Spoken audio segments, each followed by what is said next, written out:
ताजमहल किसने बनाया, यह रहस्य आज भी बरकरार है। ताजमहल शाहजहां का बनवाया हुआ मकबरा है या राजपूत राजा की ओर से मुगल बादशाह को तोहफे में दिया गया प्राचीन शिव मंदिर? आइए जानते हैं। यमुना नदी के किनारे सफेद पत्थरों से निर्मित अलौकिक सुंदरता की तस्वीर ताजमहल न केवल भारत में बल्कि पूरे विश्व में अपनी पहचान बना चुका है। ताजमहल को दुनिया के 7 आश्चर्यों में शामिल किया गया है। भारतीय इतिहास के पन्नों में यह लिखा है कि ताजमहल को शाहजहां ने मुमताज के लिए बनवाया था। वह मुमताज से प्यार करता था। दरअसल इसे शाहजहां और मुमताज का मकबरा माना जाता है। दुनिया भर में ताजमहल को प्रेम का प्रतीक माना जाता है, लेकिन कुछ इतिहासकार इससे इत्तेफाक नहीं रखते हैं। उनका कहना है कि शाहजहां ने दरअसल वहां अपनी लूट की दौलत छुपा रखी थी, इसलिए उसे कब्र के रूप में प्रचारित किया गया। क्योंकि शाहजहां ने मुमताज के लिए दफन स्थान बनवाया और वह भी इतना सुंदर, तो इतिहासकार मानने लगे कि निश्चित ही फिर उनका मुमताज के प्रति प्रेम होना ही चाहिए।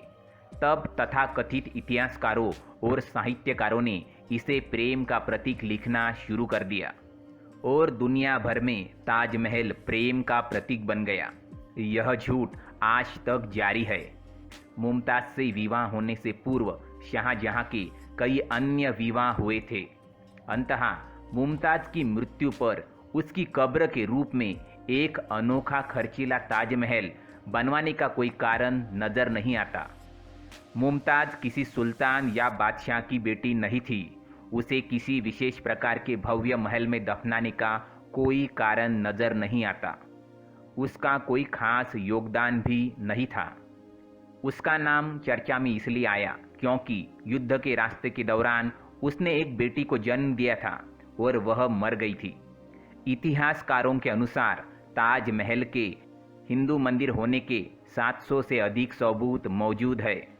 उनके अनुसार ताजमहल को पहले तेजो महालय कहते थे। वर्तमान ताजमहल पर ऐसे 700 चिन्ह खोजे गए हैं जो इस बात को दर्शाते हैं कि इसका रिकंस्ट्रक्शन किया गया है।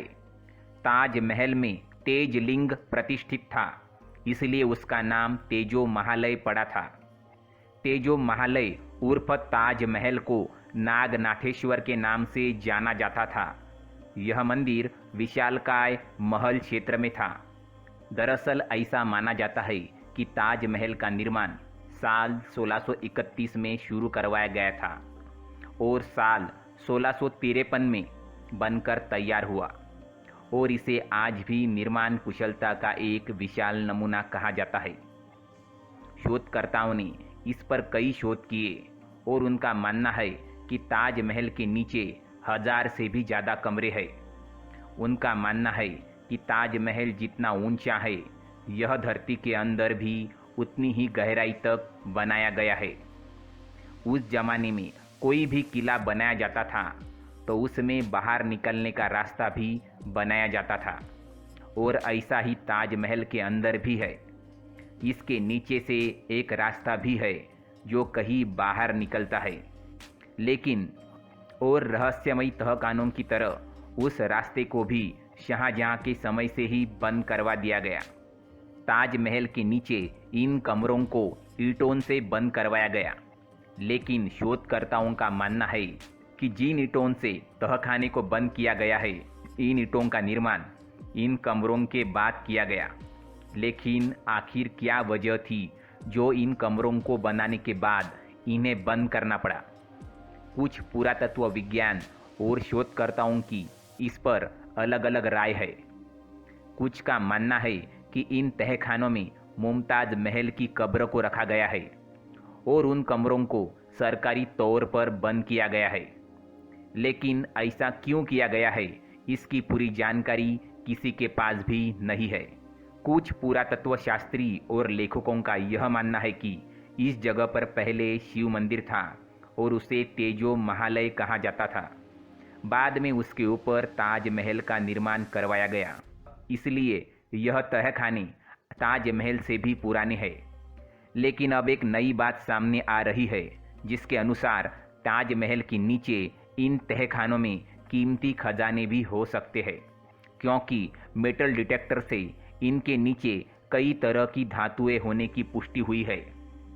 लेकिन पुरातत्व शास्त्रियों का यह भी मानना है कि इसके अंदर ऐसे कई ऐतिहासिक दस्तावेज भी हो सकते हैं जो हमारे इतिहास तक को बदल सकते हैं। इन तहखानों की खोजबीन की खबरें तो काफ़ी आई, लेकिन इसे कभी खोला नहीं जा सका। इनमें से कई दरवाजे तो खोले गए, लेकिन बाद में बंद कर दिए गए, जिससे यह रहस्य और भी गहरा जाता है कि ताजमहल के इन दीवारों के पीछे क्या है, जिसे जानने से सरकार भी डरती है। अंत में हमारे मन में भी यही सवाल उठता है कि आखिर इन दरवाज़ों के पीछे क्या है, जिसे सरकार भी हमसे छुपाए रखना चाहती है। और क्या सच में इसमें कुछ ऐसा है जो हमारा इतिहास बदल सकता है? एक ना एक दिन तो सच्चाई सामने आएगी ही, क्योंकि कहा जाता है कि सच्चाई को छुपाया जा सकता है, लेकिन दबाया नहीं जा सकता। और हर सच एक ना एक दिन सामने आ ही जाता है।